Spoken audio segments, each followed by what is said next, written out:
Este tema se llama La Virgen María como mujer, corredentora y nueva Eva. Una visión así simple y sencilla, rápida, sobre el tema. Y mañana vamos a hablar un poquito sobre el misterio de la Santísima Trinidad, la inhabitación trinitaria en el alma de la Santísima Virgen y en el alma de todos los hijos de Dios. Un poquito cómo se da ese movimiento trinitario de Dios en el alma del justo. Si uno toma la Sagrada Escritura y abre el primer libro, es decir, el Génesis, se va a encontrar con un pasaje muy importante, se le llama protoevangelio, donde está profetizada la redención de Jesús, donde está profetizada la acción de Jesús en conjunto con la Santísima Virgen María, su madre.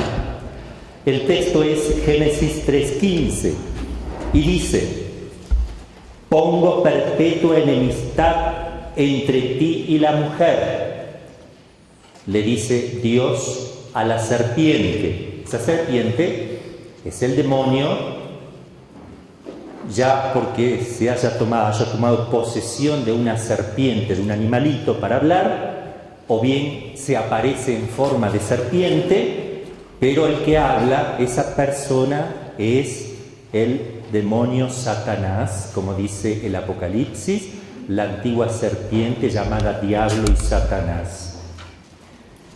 Entonces dice que va a poner perpetua enemistad. Van a ser siempre enemigos, la mujer y la serpiente. Pongo perpetua enemistad entre ti y la mujer, entre tu linaje y el suyo. Entre el linaje de la mujer y el linaje de la serpiente. ¿Cuál es el linaje de la mujer? Cristo. Y por extensión todos los cristianos, todos los santos, por extensión. Pero en el sentido propio es Jesús. ¿Y quién es la descendencia de la serpiente? Todos los demonios que están bajo el poder de Satanás y por extensión todos los malvados, los cómplices, los hombres apartados de Dios. Sería así por extensión. Este te aplastará la cabeza y tú le acecharás el calcañal. Acá hay que aclarar una cosa, porque dice esta es una traducción hecha en español, pero hay que ver qué dice la Vulgata. La Vulgata es una edición traducida al latín por San Jerónimo y está canonizada por la Iglesia en el sentido de las frases. No puede haber equivocación en esa traducción que hace San Jerónimo. Desde el momento que la Iglesia canoniza esa traducción, la Iglesia revisa, canoniza, el sentido no debe variar. Puede variar una palabrita que exprese con más precisión el mismo sentido. Y entonces en la Vulgata, ¿cómo pone esta expresión San Jerónimo? Dice esta, conteret capuntum, esta, es decir, la mujer va a pisar la cabeza de la serpiente. ¿Por qué pone ista y no pone istus? ¿Por qué no pone? Para que no se entienda que la Virgen queda al margen de esta lucha. Entonces la Iglesia prefirió poner esta, la mujer y su descendencia, para que no quedara excluida la Virgen, porque se supone que Cristo también lo va a pisar, la descendencia. En la Neovulgata que manda hacer Juan Pablo II, se va a cambiar la palabrita para que la precisión sea mayor y se va a poner en neutro, istum. Esto pisará la cabeza de la serpiente, esto, tanto ella como ese niño. Esto es muy importante que lo entendamos, porque la Virgen está llamada a este combate. Entonces, desde el primer libro del Génesis, observemos, ¿cuál es el último libro del Génesis? Perdón, de la Biblia. Apocalipsis. Se abre con la mujer. Aquí aparece la mujer y aparece la promesa de redención. Aparece el combate. Capítulo 3. Y aquí en el capítulo 12 del Apocalipsis va a aparecer de vuelta la mujer misteriosa. Esta mujer, ¿quién va a escribir el Apocalipsis? San Juan, ya viejito. Escribe esas visiones, ve una mujer vestida de sol con la luna debajo de sus pies, una corona de 2 estrellas, y está encinta y grita de dolor porque va a dar a luz, y viene el dragón, la antigua serpiente llamada Satanás, a devorar el niño que va a nacer. Ella tiene dolores de parto en esa visión. Entonces ese niño que está naciendo no es Jesús, porque ella concibió sin dolores de parto a Jesús, porque fue virgen antes, durante y después. Entonces, si tiene dolores de parto, sabemos muy bien quiénes son. Nosotros, que le causamos dolor. Nosotros causamos dolor a Cristo y a ella.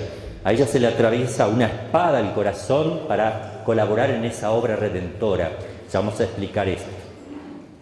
Entonces, está el niño que el dragón se quiere devorar. Fíjense, el dragón es Satanás que se quiere devorar lo que van a hacer ahí. Si fuera Jesús, el dragón sale corriendo. Y la mujer es llevada al desierto, al lugar de la presencia de Dios para protección. Entonces, la Biblia comienza con la mujer y finaliza con la mujer. Toda la Biblia está contenida dentro de estos 2 parámetros. Nunca la mujer sin Cristo, sin el Hijo. Y fíjese que no aparece un varón, no aparece el papá de Jesús, no aparece esa mujer con un esposo. Y aparece la mujer con el niño de vuelta en el Apocalipsis. Toda la Biblia está contenida dentro de la Santísima Virgen, del Inmaculado Corazón. Ella guardaba y meditaba todo. La Biblia no tiene sentido sin Cristo. Todo está apuntando a Cristo que va a venir, pero también a la Santísima Virgen. Donde se habla de Cristo, se habla de ella, directa o indirectamente.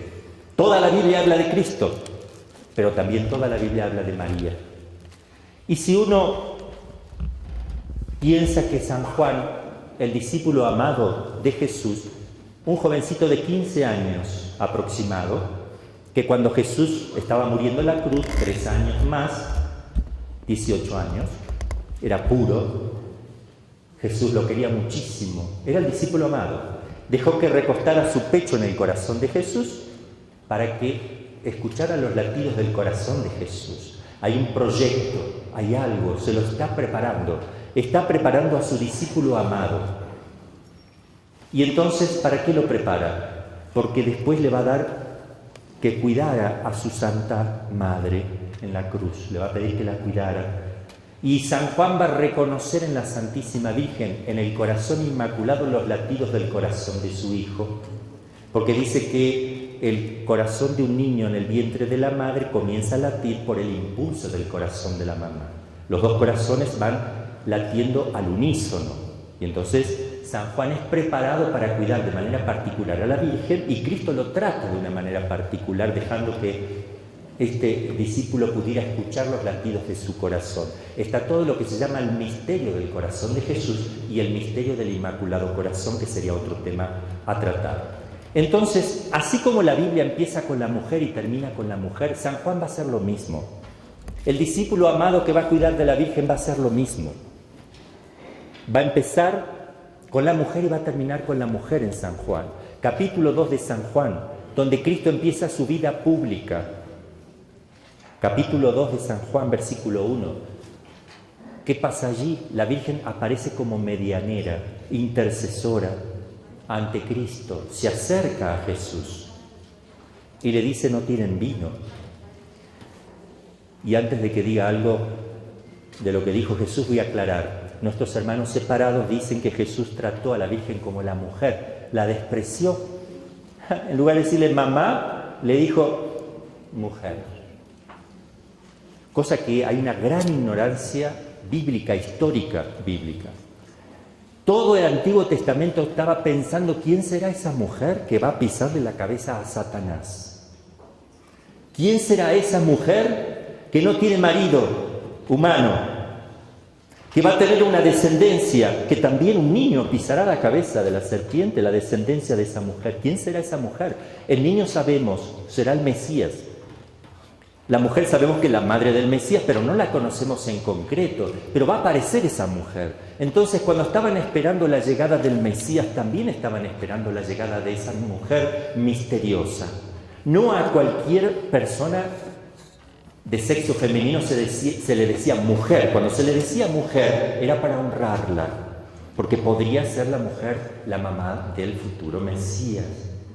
Entonces, tratar de mujer en la Sagrada Escritura, en el ambiente judío, era conectarse con la madre del Mesías, era aplicado a la madre del Mesías. Por eso cuando la Virgen se acerca y le dice a Jesús, no tienen vino, yo me imagino así, Jesús con una sonrisa tierna, profunda, como travesura de niño, le dice, mujer. La Virgen baja su rostro tímida, roja, y todas las miradas hacia la Virgen diciendo, esa es la mujer que ustedes están esperando.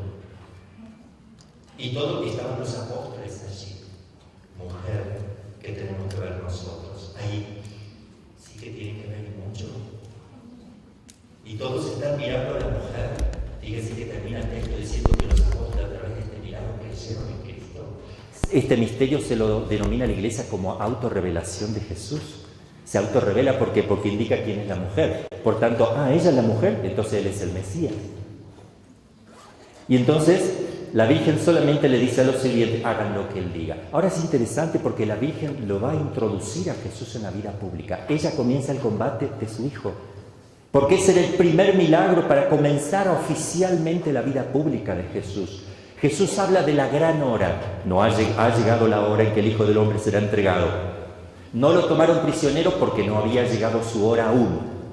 Se habla de una hora en minúscula y de una hora en mayúscula. La hora en mayúscula, de la cual habla Cristo, que no ha llegado aún la hora, por eso no lo toman, dice, pero llegará la hora en que el Hijo del Hombre será entregado. Esa hora es la pasión. Pero la otra hora es la hora en minúscula, es la vida pública de Jesús. Ha llegado la hora, pero esa hora la introduce la Santísima Virgen. Ella sabe perfectamente bien a dónde está conduciendo a su Hijo. Ambos aceptan la redención de los hombres. Decía un santo que si los malvados no hubieran subido a Cristo en la cruz, lo hubiera hecho la Santísima Virgen María. Ella lo hubiese puesto, porque ella quería la voluntad de su Padre y quería la voluntad de su Hijo. O sea, entendían el misterio. Cuando la Virgen dijo, hágase en mí, entendía lo que estaba diciendo. Entonces San Juan empieza su evangelio con la mujer, la autorrevelación de Jesús. Y va a terminar con la mujer también su evangelio, capítulo 19, versículo 26, porque Jesús mira a San Juan, mira a su madre y le dice, madre, he ahí a tu hijo. Hijo, mujer, he ahí a tu madre. Mujer, he ahí a tu hijo, he ahí a tu madre. Pero quizás con la mujer. Cierra su evangelio con la mujer y lo abre, porque él también entiende que la Virgen tiene todo el contenido de la revelación en su corazón, en su alma y en su ser. Y es lo que quiero mostrar ahora. Se habla, algunos dicen que la Virgen no es corredentora. Es teología, es opinión teológica. Algunos piensan que sí, otros piensan que no. La Iglesia tiene textos muy favorables hacia la corredención, pero no se ha declarado porque todavía está en discusión teológica, no se ha decretado el dogma. Para mí, sí, la Virgen es corredentora, y corredentora significa que ella colaboró en la obra redentora de Cristo, no solamente aplicando méritos para los demás, sino obteniendo méritos, la obtención de los méritos, no solamente la aplicación. Es muy importante esto. Y entonces encontramos entre la Virgen y Cristo una relación íntima. Fíjense que el pecado no entró por Adán en el sentido estricto, sino por Eva. El demonio sabía muy bien con quién conversar. Él sabía quién iba a conversar con él más fácilmente. Busca el sexo donde hay mayor curiosidad y donde haya mayor influencia sobre el otro. Si el demonio hubiera querido comenzar una conversación con el varón, probablemente el varón no hubiera conversado mucho, o tal vez nada. Y además, si hubiera conversado, no hubiera arrastrado a la mujer. Pero en cambio, la mujer sí se iba a prestar al diálogo, e iba a arrastrar al varón. El demonio es conocedor de la naturaleza del hombre, de la psicología del hombre. Ahí nomás capta porque su modo de conocer es un modo distinto del nuestro. Él conoce por intuición, es decir, la mente se mete directamente, capta directamente la esencia de las cosas, se llama intus legere, por intuición, no necesita razonar, sacar conclusiones. Y entonces habla con la mujer, y es la mujer la que introduce y lleva a caer a Adán. La responsabilidad termina en Adán porque Dios le dio esa responsabilidad a Adán. Dios dialoga con Adán, es el último responsable en la familia de lo que es el culto a Dios. El padre de familia, el varón debe llevar la oración en la casa, el varón debe presidir una oración, porque Dios le encarga la salvación propia, la salvación de su esposa y de sus hijos al varón. Pero a veces el varón se corre y queda la mujer sola haciendo lo que puede, ¿verdad? Pero entonces la ruina comienza por una mujer y concluye en Adán, último responsable de esta obra. Si Cristo hubiera redimido solo la humanidad, estaría faltando algo. La mujer y el hombre fueron cómplices, los dos sexos son cómplices de la ruina del hombre. Dios pensó, dice San Pablo, que Cristo es el nuevo Adán. Y uno dice, bueno, Cristo es el nuevo Adán. Y dicen algunos padres de la Iglesia, entonces María la nueva Eva. Por eso que siempre la redención va a comenzar por la mujer. Así como empezó la ruina por la mujer, va a empezar la redención por la mujer. Siempre aparece ella primero, hasta tal punto que Dios en la Anunciación le va a pedir permiso a esta criatura de 15 años, le va a pedir permiso para realizar la obra más grandiosa que existe, que sobrepasa la creación del universo. Lo que va a realizar aquí es mayor que la creación de todo el mundo entero. Se requiere mayor poder, porque estamos en el orden de la gracia. Y entonces le va a pedir a la Virgen el consentimiento. Es un consentimiento, algunos creen que una mujer concibe pasivamente y el hombre pone la parte activa, el que realiza el hijo es el hombre, la mujer simplemente lo tiene como un receptáculo ahí adentro. No es así, ¿verdad? La medicina, la biología nos enseña que los dos tienen parte activa en la realización, en el desarrollo y en la concepción misma. Entonces, la Virgen tiene una acción positiva. Ella no dice, bueno, que se haga como quieras. La respuesta de la Virgen es fiat. Hágase, lo quiero, lo deseo. No es simplemente acepto, sino que lo deseo, lo quiero positivamente. En ese momento empieza la segunda persona de la Trinidad, baja al corazón inmaculado de María primero. ¿Por qué? ¿Por qué tiene que bajar primero al corazón? Porque necesita el consentimiento.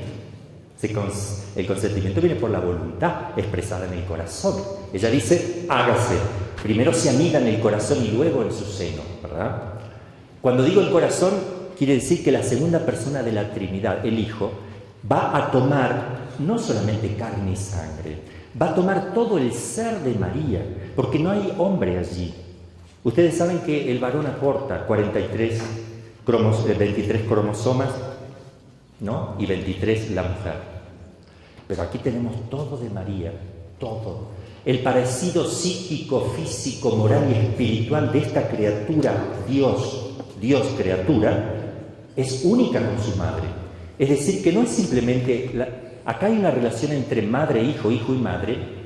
Uno dice, se amaban tanto como toda madre, hijo y madre. No, no como toda madre y todo hijo. Acá hay algo más todavía, mucho más que cualquier madre y cualquier hijo, porque hay una afinidad tan grande, más que los gemelos, más que los mellizos.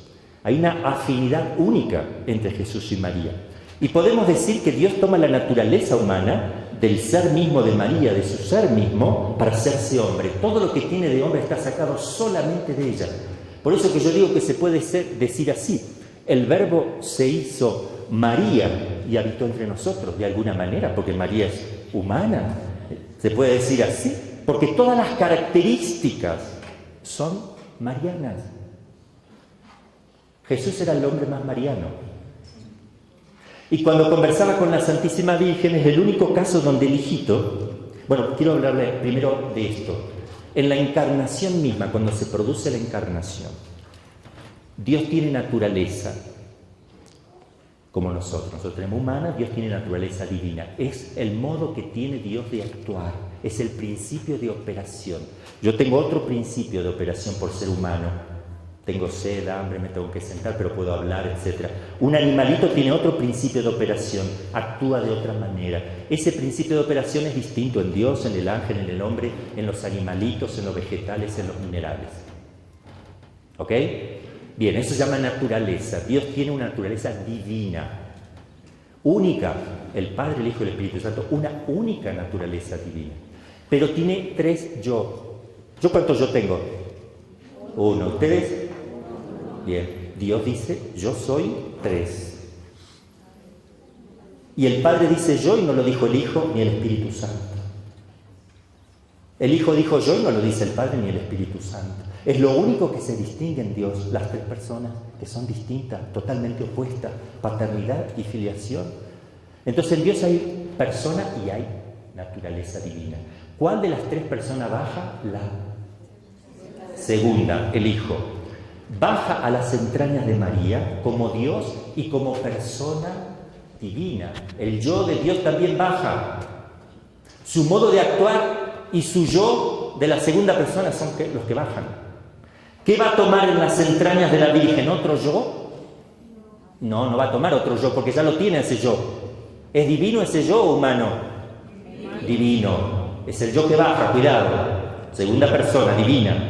Ese yo va a tomar naturaleza, forma de actuar. Y el yo divino va a ser las veces del yo humano, por eso es persona perfecta, es hombre perfecto, porque tiene una persona, aunque la persona es divina. Es hombre perfecto lo que nace ahí. Por eso la Virgen es madre de Dios, porque lo que nace de ahí tiene persona divina, tiene yo divino. Entonces ella es madre de una persona, no de una naturaleza. Nadie da a luz una naturaleza, sino una persona. Y como la persona única de Cristo es divina, la Virgen es madre de Dios.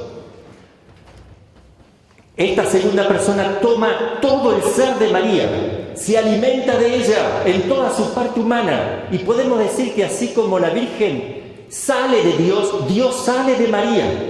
En el sentido estricto, como hombre sale de ella. Miren la unidad, el nuevo Adán y la nueva Eva, ambos salen uno del otro y el otro a su vez sale del otro. Mutua procedencia, ¿verdad? Y también encontramos esta relación entre Adán y Eva. Eva nace del costado de Adán y en el nuevo Adán nace de María, ¿no? Como que se da vuelta el papel, ¿no? Pero hay un orden perfecto. Ahora, observemos la intimidad. Yo quiero que veamos esto. La Virgen, cuando dice hágase en mí, entra a tomar parte en la unión hipostática. Eso se llama unión hipostática. Una persona divina y una naturaleza divina se unen a una naturaleza humana en la única persona divina que bajó del cielo. Eso se llama unión hipostática. Es la más perfecta de todas las uniones.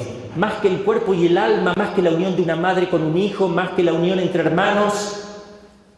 Es esta unión hipostática, en la misma naturaleza. Y además, esta unión que se va a producir entre la naturaleza divina y humana se va a dar en la carne de María. Por eso se dice que en la carne de María se celebraron las nupcias del Cordero entre Dios y la naturaleza humana, las nupcias del Cordero en las entrañas de María. Ahora fíjense esto, María tiene parte en esa unión hipostática, dicen los teólogos, pero no adintra, no quedó hipostasiada la Virgen, sino infactum esse. En la realización de esa encarnación María tiene parte esencial, porque si ella no hubiera dicho hágase, no hubiera comenzado esa acción de la encarnación. Miren si María no colabora en la obra de la redención de los hombres. Miren. Y entonces hay acá una cosa hermosa, porque ese niñito que van a ser de la Virgen María, el nuevo Adán, que van a ser de esta nueva Eva, tiene un yo divino.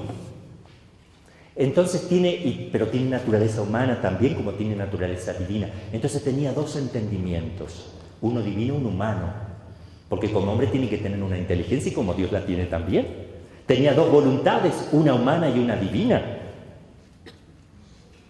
Y tenía la parte de conocimiento sensitivo, los sentidos, los sentimientos y las pasiones solamente humanos, porque Dios no tiene eso.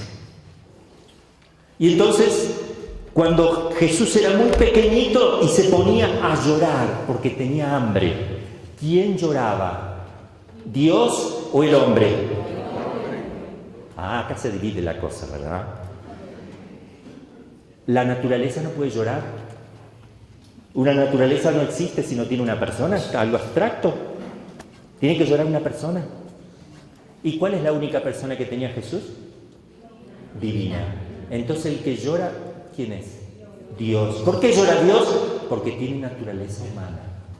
Ah, porque si no la tuviera no lloraría. Pero el que llora de hambre es Dios. Si no, no vamos a entender la redención. ¿Quién tambaleaba así cuando la Virgen quería hacerlo caminar y él trataba de caminar? ¿Quién se caía? Dios se caía porque tiene naturaleza humana. ¿Quién se hacía encima y la Virgen tenía que cambiarle los pañales? Esto es muy interesante para que entiendan lo que significa la kenosis. Se anonada, se hace nada. Miren lo que significa para Dios que le cambian los pañales a Dios porque tiene un cuerpito humano, pero es a Dios a quien le cambian los pañales. ¿Quién se va a alimentar de la leche de María? ¿La naturaleza humana o una persona? ¿Quién come, la persona o la naturaleza? ¿Quién tiene hambre, la panza, la garganta o quién tiene hambre? La persona. Entonces, el que se va a alimentar de la leche de María es la persona, Dios, porque tiene hambre, porque tiene naturaleza humana, tiene hambre. Esto me hace entender lo que significa que Dios se haya bajado, se hace nada, se limita. Si no, no se hubiera limitado, pero se limitó. Es perfectamente hombre porque tiene persona, pero la persona no es humana. Atención, su naturaleza humana sí y su naturaleza divina. Cuando muere en la cruz, ¿quién muere? No tengan miedo, muere Dios, pero no muere la divinidad. No muere la divinidad. Lo divino no puede morir. Muere Dios en cuanto a que tiene naturaleza humana. Es decir, que en la parte humana se le va a separar el alma del cuerpo. Eso es la muerte. Pero si no hubiera muerto Dios, no hubiera tenido valor infinito la redención. Si muere cualquier hombre, a mí no me afecta. Tiene que morir alguien que tenga valor infinito para reparar un pecado que toca a Dios infinito. Vemos aquí la íntima unión entre Jesús y María, el nuevo Adán y la nueva Eva. Es decir, Dios no solamente toma el ser de María, todo el ser. Imagínense el parecido psicológico, el parecido espiritual, moral, físico. Cualquiera que veía a Jesús, cuando uno ve a un niño, dice, este se parece en esto a la mamá, en esto al papá, ¿verdad? Pero acá es todo María. Todo un parecido muy grande, hasta gestos, formas de mirar, formas de pensar humanas que Jesús tenía, era muy similar a la Santísima. Imagínense cuántos sentimientos allí compartidos. Y el amor que Cristo, estaba apegado Cristo a María. Y es más, cuando Jesús hablaba, es el único caso, cuando Jesús, supongamos que era chiquitito o grande, yo pongo chiquito, le decían, mamá, sí, hijito, cuéntame algo, mamá. Se ponen a hablar. Es el único caso que el hijo puede hablar desde el ser mismo de María, de la mamá, desde adentro de la mamá. Se queda calladito y le sigue hablando. Porque Él es Dios y penetra el ser de María y conoce todos los rincones y la puede inspirar y la puede sostener, la sostiene como criatura. Es el único caso que su hijito la sostiene el ser de su mamá, el ser en el sentido más profundo. No sostiene la vida de la Virgen, el ser mismo, que es mucho más profundo. Y donde el niñito habla con ella y ella se da cuenta que está hablando el niño, como cualquier santo o cualquier ser humano percibe que Dios le habla en el corazón. Ustedes saben que la oración se define por diálogo. Nunca la Iglesia dijo que la oración es un monólogo, sino un diálogo. Si la Iglesia me dice que es diálogo y yo nunca dialogo y nunca escucho que Dios me habla, tengo un serio problema. No estoy haciendo oración. Claro que habla. ¿Cómo habla Dios? Distinto de cómo hablamos nosotros, evidentemente. Dios ilumina el entendimiento. Puede también iluminar desde el sentido interno de la imaginación, puede tocar la memoria, ordenada a un acto que Él quiere, y yo me doy cuenta que eso fue tocado, porque yo no se me hubiera ocurrido, se me ocurrió de golpe, y en el modo como llega, porque Dios habla desde el ser mismo del hombre, desde la esencia, el demonio no se puede meter ahí. Entonces cuando Dios habla al hombre, habla desde adentro como si fuera mío, pero yo me doy cuenta que no es mío, porque la naturaleza que tienen las cosas y el modo de proceder fueron distintos, y eso me voy a dar cuenta en la medida que haga oración. Y Dios mueve también la voluntad suavemente a realizar un acto, lo propone, y uno piensa que es uno, y a veces se pone a hablar uno y se pone a dar consejos y dice, qué bien, me pongo contento de qué bien que hablé, ¿no? Y se lo atribuye a uno, y entonces no le atribuye, no dice Dios me inspiró porque realmente yo no hubiera. Si uno se lo atribuye a uno mismo es por falta de fe, y Dios no le va a dar nunca más le va a hablar, porque le está haciendo daño, porque uno cree que es súper sabio y santo, ¿no? Dios no le va a seguir inspirando. En cambio, cuando uno ve que está diciendo algo y se asombra de lo que está leyendo y se asombra de lo que está entendiendo, y no dice, Dios me está ayudando a entenderlo, Dios me ayudó a ver esto, Dios me iluminó para que yo me diera cuenta. Si yo hago eso, Dios me sigue iluminando porque yo reconozco la acción de Dios en mí y no soy yo. ¿Me entienden? En la vida espiritual cree uno que tiene que negar todo y atribuírselo a uno, porque mira si Dios me va a hablar a mí. ¿Y por qué no te va a hablar si la oración se define como diálogo? Pregúntale a la iglesia qué es la oración y te dirá que es un diálogo. Bueno, entonces ese contacto entre Jesús y María, ese diálogo, ese movimiento entre el entendimiento, la voluntad y los sentidos, esa comunicación era única. Eso no se ve entre el hombre, entre cualquier mamá y cualquier hijo, eso es mentira. Una vez un sacerdote estaba predicando y dijo, la Virgen llegó a ser santa y era una madre como cualquiera de cualquier madre. No es así. Está bien que quiso resaltar que se puede ser santo, pero no era una madre como cualquier madre. Primero que no una madre sin papá, ¿no? Donde la obra de la fecundación la realiza Dios en ella. Segundo, que no es una madre como cualquiera porque no tiene pecado original. Tercero, porque si tuviera pecado original, ¿qué hubiera pasado? Fíjense, yo quiero hablar de la unidad entre Cristo y María. Si la Virgen hubiera tenido pecado original, Cristo hubiera tomado la esencia pecadora y me iba a dar de comer su carne y su sangre sacada de la carne y la sangre de María. Por eso que la Virgen le puede decir a Jesús, esta es mi carne, esta es mi sangre. El que come mi carne y bebe mi sangre vivirá. Le dice la Virgen a Jesús, toma mi leche y come de mí. Cuando estaba en las entrañas, la Virgen le decía a Jesús que se alimentara para tener vida, claro, vida natural. Pero ambos se comen. La Virgen ha comulgado a Cristo, pero Cristo ha comulgado a María. Ha tomado todo el ser en la parte humana, que es mucho más que la comunión, porque entra ahí en el caso de Cristo, ¿no? Porque además de realizarse esa común unión en el orden del espíritu, se da también una común unión en el orden de la naturaleza humana, que es mucho más profundo aún, ¿no?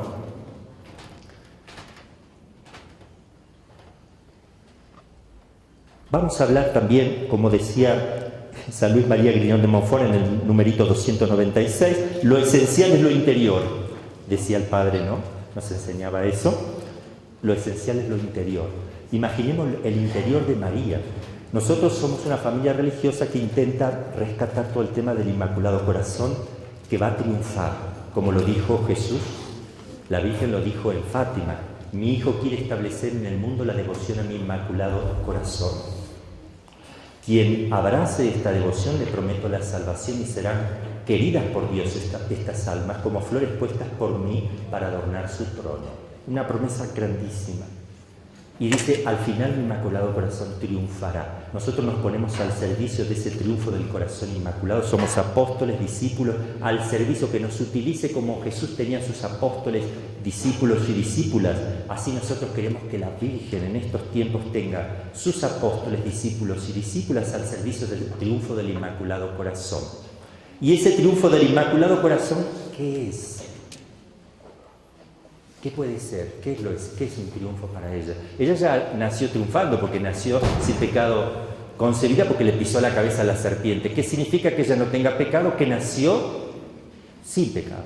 Perdón, que haya pisado la cabeza significa que nació sin pecado. Corazón inmaculado. Ella ya venció. ¿Por qué dice entonces que dejamos aquí entonces? Para en el corazón de sus hijos contra Satanás, el mundo y la carne. 3 enemigos tenemos. Ella quiere vencer en nosotros. ¿Y cómo se dará ese triunfo? Ella va a llevar a las almas a la misericordia de Jesús. Si no, no existe ningún triunfo.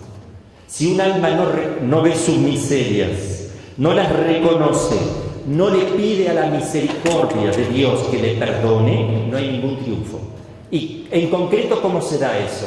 Basta que uno reconozca su miseria, pida perdón, no, tiene que pasar por el sacramento de la penitencia, tiene que pasar por la confesión. Entonces la Virgen lleva a la confesión, al sacramento de la penitencia y a la Eucaristía. Ese es el movimiento. Y yo lo explico de esta manera. Así como el pesebre de Belén fue elegido por Dios para que naciera allí Dios mismo. Y uno dice, ¿cómo va a elegir ese lugar inhóspito? Totalmente desechado. No lo está usando nadie. Animales metidos adentro, orín, excremento. Animalitos, cucarachas, arañas, tela de araña, espinas, piedra, humedad, suciedad, frialdad y abandono. ¿Por qué? Porque Dios dijo, yo quiero que entre aquí mi madre, quiero que vean lo que va a hacer.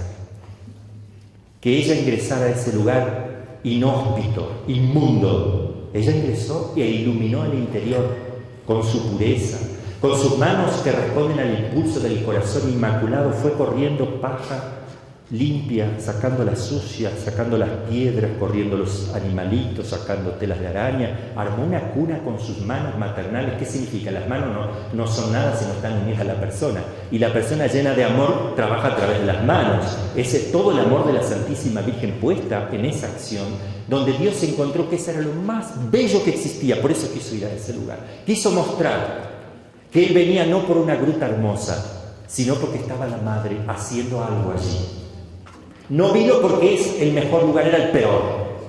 Esa gruta representa el corazón del hombre de estos días, llena de frialdad, humedad, bichos, todo tipo de animalitos, cucarachas, arañas, telas de araña, piedras, espinas, el corazón del hombre lleno de excremento, de orín, totalmente arruinado y olvidado. Ella dice, déjenme entrar, quiero ingresar ahí, yo prepararé un lugar. Y cuando prepare un lugar, alguien vendrá. Quiero preparar un lugar. Y esa es la acción que la Virgen quiere hacer en el corazón. Y ahí va a venir el triunfo del corazón inmaculado. Cuando le dejemos entrar al corazón, ella se ocupa del resto. Y va a entrar en la medida que sepamos nosotros responder a su llamado, que ya lo voy a decir en pocas palabras. Pero antes quiero mostrar el tema de la corredención mariana también en un texto que nunca se usa. Un texto de San Lucas, capítulo 2. Dice así, le dice Simeón a la Virgen, y a ti una espada atravesará tu alma para que se descubran los pensamientos de muchos corazones. La corredención mariana se apoya en la maternidad. Esa es la base primera. Se apoya porque es madre de Dios, es corredentora, punto. Pero este texto es muy importante para que entendamos. ¿Qué le dice? A ti una espada atravesará tu alma para que se descubran los pensamientos de muchos corazones. No hay otra traducción posible. Para que se descubra el interior también se podría decir, pero siempre el sentido es el mismo. Es necesario que una espada atraviese el corazón de María para que queden patentes los corazones de muchos, queden manifiestos los corazones. ¿Ante quién? No dice ante quién pueden quedar patentes y manifiestos. ¿Por qué es necesario que ella sufra en su corazón ese dolor para que el corazón de los hombres quede de manifiesto? ¿Ante quién? A ver, ¿ante quién?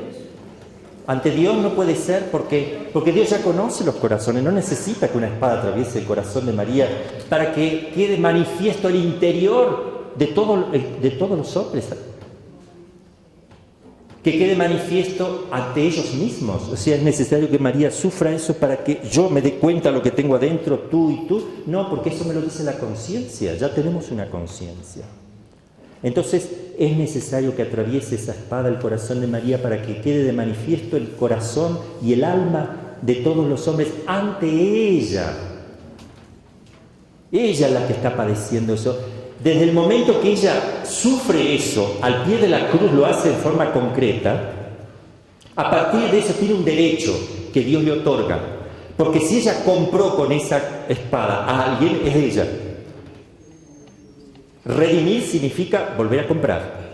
Si ella es corredentora, también compró junto con el gran comprador y número uno, que es Cristo, sin el cual ella no tiene nada. Pero ella, en dependencia de Cristo, puede comprar también, redimir, corredimir. Por eso Cristo es redentor y ella co-redentora. Ustedes saben que los demonios no pueden conocer el pensamiento. Ningún ángel, ni mi ángel de la guarda, puede conocer lo que yo pienso en lo más profundo de mi ser. No puede ingresar a mi alma, ni a las potencias de mi alma, que son el entendimiento y la voluntad. Es lugar exclusivo de Dios. Si mi ángel de la guarda lo sabe, es porque lo ve en Dios, y Dios se lo hace ver en él. Si yo mentalmente le hago una oración, sí que me la va a escuchar el ángel de la guarda, porque en Dios sí lo puede ver. Pero por virtud propia, ningún ángel puede conocer el interior, ni el demonio, ni ningún ángel malo, ni bueno, ni San Miguel, ni el ángel de la guarda, porque es propiedad exclusiva de Dios. Pero solamente hay una criatura que sí lo puede hacer. A través de este texto nos damos cuenta. Queda de manifiesto todo el interior ante la Santísima Virgen. Si no, ella no podría ser corredentora. Y tampoco podría ser medianera de todas las gracias si no supiera qué tengo yo adentro, qué necesidad tengo. Ella conoce todo, pero en virtud propia, porque ella colaboró. Por eso dice, una espada atravesará tu alma para que sean descubiertos los pensamientos de muchos corazones, de muchas almas, ante ella. Entonces ella tiene el poder de conocer directamente, y en Dios también si quiere, pero por virtud propia, todos los movimientos que hay en mi alma. Y ella es encargada de llevar a Jesús, no como medianera entre Dios y los hombres, sino ante Cristo y los hombres. Cristo es Dios a su vez, ¿verdad? Es una escala entre los hombres y Cristo entre los hombres y Dios. Pero ella lo puede hacer como me hizo eso en las bodas de Caná. Hijo, no tienen vino. ¿Cómo no lo va a hacer en el orden del Espíritu, cuando se preocupa en detalles de cosas naturales, materiales? ¿Cómo no lo va a hacer en el orden de la gracia? Tan grande. El próximo tema, mañana vamos a hablar de la Santísima Trinidad y cómo actúa en la Virgen y en nosotros. Pero es un tema hermosísimo de la mediación, porque hay cosas aquí que se darían para hablar mucho tiempo. Quiero ya cerrar por la falta de tiempo, ¿verdad? Entonces, en Fátima, en Guadalupe y en el Apocalipsis, Virgen de Guadalupe, Fátima y el Apocalipsis, vamos a encontrar un elemento común: el sol. ¿Quién es el sol? Cristo, que nace de lo alto. El sol que vendrá. El sol que nace de lo alto es Cristo. La Biblia es Cristo. Y el sol aparece en la Virgen de Guadalupe porque ella viene anunciando la primera venida, porque está encinta, y detrás está como queriendo tapar la segunda venida de Jesús, que es imposible taparlo, y sale todo el rayo, pero viene detrás de ella. Ella va a preparar la segunda venida de Jesús. Y en la primera lo trae, en la segunda lo prepara. Y vendrá de otra manera. Vemos que el sol es lo que está allí, de alguna manera como protagonizando, y Jesús en su primera venida. ¿Qué tiene que ver esto con el Apocalipsis?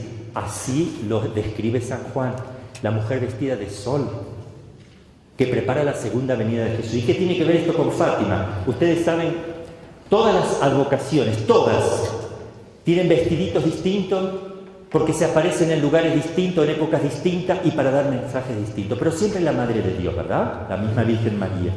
Pero hay algo que tiene en común todas las apariciones: el corazón, su persona. Y todo su ser es el mismo. El corazón es el mismo. Cuando la Virgen de Guadalupe se presenta mostrando toda la tilma maravillosa donde se han convertido tantos miles de personas solo por ver su exterior, imagínense, ya es el momento de empezar a entrar al corazón de María, a descubrir riquezas. Lo que ella guardaba y meditaba en su corazón son todos los misterios de la vida de Jesús. Pero es el momento de entrar en el corazón. Esta misma Virgen de Guadalupe es la que se va a aparecer en Fátima. La misma, con otra ropita, y va a hablar del corazón inmaculado. Y aparece el sol. ¿Cuál fue el milagro de Fátima para que todos creyeran? 70.000 personas mojándose. El milagro del sol. ¿Qué vieron? Que se movía lleno de colores de un lado para el otro y se les venía encima y pedían perdón de sus pecados. Eso estaba anunciando que Cristo vendrá, segunda venida. Y el sol, elemento característico, Apocalipsis, Guadalupe, Fátima, el sol, como el Cristo.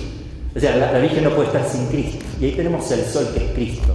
Ahora, dicen que se secó inmediatamente todo lo que estaba mojado, se curaron muchas personas, se convirtieron muchísimos ateos y gente que venía a burlarse también. Un gran milagro en Fátima, el Papa lo ve desde el Vaticano, ese milagro, que acuérdense que la Virgen de Fátima no es una aparición cualquiera, como tampoco la de Guadalupe, la de Lourdes, son apariciones que tienen el crédito de la Iglesia, porque la Iglesia ha tomado eso, lo ha introducido en la liturgia.